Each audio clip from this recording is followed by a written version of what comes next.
Hello friends, आज की class है हमारी एग्रीकल्चर की। एग्रीकल्चर में सोयल साइंस से रिलेटेड कुछ क्वेश्चन हैं, उनको याद करेंगे आज। यानी भारत की मिट्टियों से संबंधित क्वेश्चन हैं हमारे।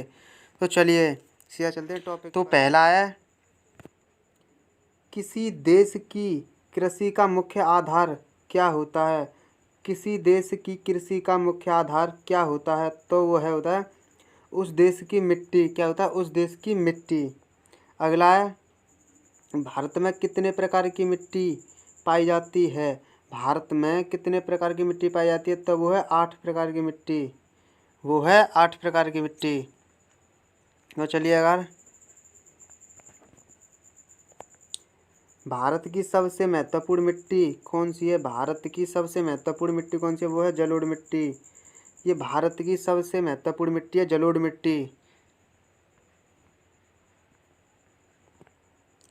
नवीन जलोढ़ मिट्टी को अन्य किस नाम से जाना जाता है? नवीन जलोढ़ मिट्टी को किस नाम से जाना जाता है? खादन मिट्टी के नाम से। किससे? खादन मिट्टी के नाम से जाना जाता है।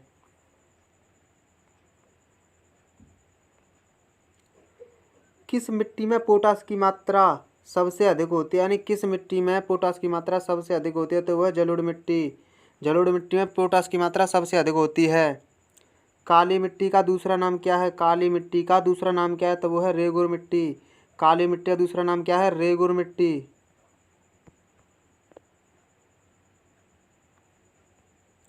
काली मिट्टी किस फसल के लिए सबसे अधिक उपयोगी है? काली मिट्टी सबसे अधिक किस फसल के लिए उपयोगी है? तो वो है कपास। लाल मिट्टी का लाल रंग किसके कारण होता है? लाल मिट्टी का लाल रंग किसके कारण होता है? वो होता है लौह ऑक्साइड के कारण। किसके कारण? लौह ऑक्साइड के कारण। अगला क्वेश्चन है, किस मिट्टी में किस मिट्टी में आयरन सिलिका सबसे अधिक पाया जाता है? किस मिट्टी में आयरन सिलिका सबसे अधिक पाया जाता है? तो वो है लेटेराइट मिट्टी। क्या है? लेटराइट मिट्टी। लेटराइट मिट्टी। चाय की खेती के लिए सबसे उपयुक्त मिट्टी कौन सी है? चाय की खेती के लिए सबसे उपयुक्त मिट्टी कौन सी है? लेटराइट मिट्टी। कौन सी मिट्टी है चाय की खेती के लिए सबसे उपयुक्त मिट्टी? लेटराइट मिट्टी। भारत के समस्त स्थल भाग के कितने प्रतिशत भाग में जलोढ़ मिट्टी है? यानी भारत के समस्त स्थल भाग के कितने प्रतिशत भाग पर जलोढ़ मिट्टी है? तो वह 24% भाग पर। अगला है, लावा के प्रवाह से किस मिट्टी का निर्माण होता है? लावा के प्रवाह से किस मिट्टी का निर्माण होता है? तब होता है काली मिट्टी का।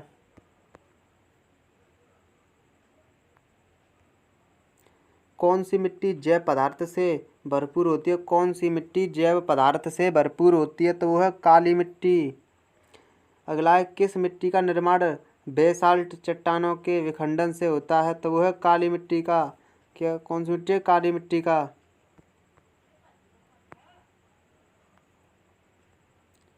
किस मिट्टी में कृषि के लिए सिंचाई की आवश्यकता नहीं होती है? किस मिट्टी में कृषि के लिए सिंचाई की आवश्यकता नहीं होती है? तो काली मिट्टी में।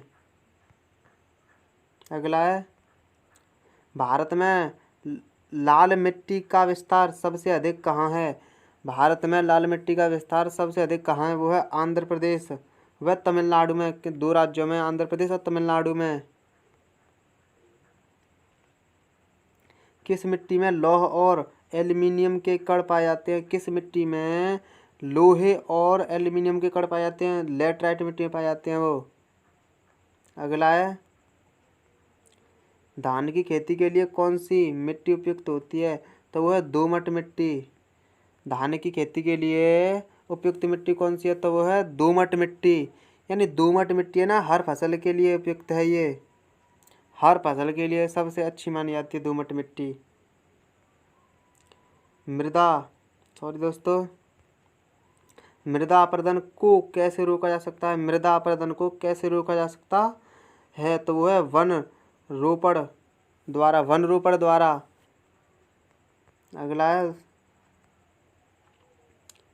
रेगुड़ मिट्टी सबसे अधिक किस राज्य में पाई जाती है? रेगुड़ मिट्टी सबसे अधिक किस राज्य में पाई जाती है? तो वो है महाराष्ट्र राज्य में पाई जाती है।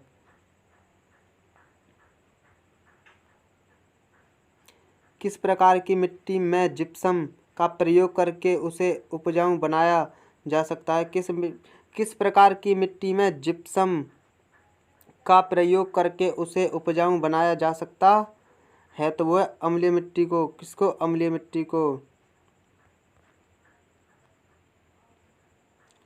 किस प्रकार की मिट्टी में कार्बनिक पदार्थों की अधिकता होती है? किस प्रकार की मिट्टी में कार्बनिक पदार्थों की अधिकता होती है? तो वह काली मिट्टी में। भारत के किस राज्य में अंतर्देशीय लवणीय आर्द्र भूमि है? तो वह राजस्थान में। अगला है, लैटराइट मिट्टी को अन्य किस नाम से जानते हैं? लैटराइट मिट्टी को अन्य किस नाम से जानते हैं? मुखरेला मिट्टी। किस नाम से? मुखरेला मिट्टी के नाम से जानते हैं। अगला है, काली कपासी मिट्टी को किस नाम से जाना जाता है? काली कपासी मिट्टी को किस नाम से जाना जाता है? रेगुड़ मिट्टी। किससे? रेगुड़ मिट्टी के नाम से जाना जाता है। लैटराइट मिट्टी का सबसे अधिक कहाँ पाई जाती है? लैटराइट मिट्टी सबसे अधिक कहाँ पाई जाती है? मालाबार तटीय प्रदेशों में। मालाबार तटीय प्रदेशों में। ग्रेनाइट और नाइस चट्टानों के द्वारा किस मिट्टी का निर्माण होता है? तो वो होता है लाल मिट्टी का। अगला है, किस प्रकार की मिट्टी में सबसे कम उर्वरक की आवश्यकता होती है? किस प्रकार की मिट्टी में सबसे कम उर्वरक की आवश्यकता होती है? तो वह जलोढ़ मिट्टी में। किसमें? जलोढ़ मिट्टी में। भारत के उत्तरी मैदानों में किस प्रकार की मिट्टी पाई जाती है? भारत के उत्तरी मैदानों में किस प्रकार की मिट्टी पाई जाती है? तो वो पाई जाती है जलोढ़ मिट्टी। अगला है, किस मिट्टी का प्रायद्वीपीय भारत में सर्वाधिक क्षेत्र है? तो काली मिट्टी का। अगला है,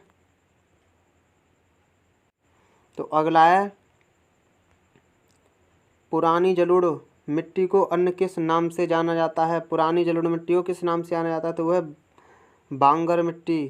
कौन सी है? बांगर मिट्टी। अगला है, गंगा में जलोढ़ मिट्टी भूमि की सतह से कितने नीचे तक पाई जाती है? तो वो है 600 मीटर तक। क्या कितनी है? 600 मीटर तक। तो अगला क्वेश्चन है दोस्तों, लैटराइट मिट्टी के निर्माण में उत्तरदायी कौन सी है? तो वह अपक्षालन एवं केशिका क्रिया। अपक्षालन एवं केशिका क्रिया। तो अगला है, कौन सी मिट्टी सूख जाने पर कठोर एवं गीली होने पर दही की तरह लिपलिपी हो जाती है? तो वो है लैटराइट मिट्टी। कौन सी है? लैटराइट मिट्टी। अगला है,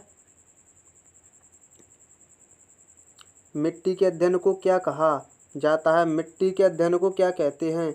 तो मिट्टी के अध्ययन को कहते हैं मृदा विज्ञान। क्या कहते हैं? मृदा विज्ञान। और ये लास्ट में है, भारतीय कृषि अनुसंधान परिषद ने मिट्टी को कितने वर्गों में बांटा गया है? तो वो है 8 भागों में। तो दोस्तों आज की क्लास कैसी लगी? अगर अच्छी लगी तो वीडियो को लाइक कर दें और अपने दोस्तों में भी शेयर कर दें। थैंक यू दोस्तों, बाय बाय।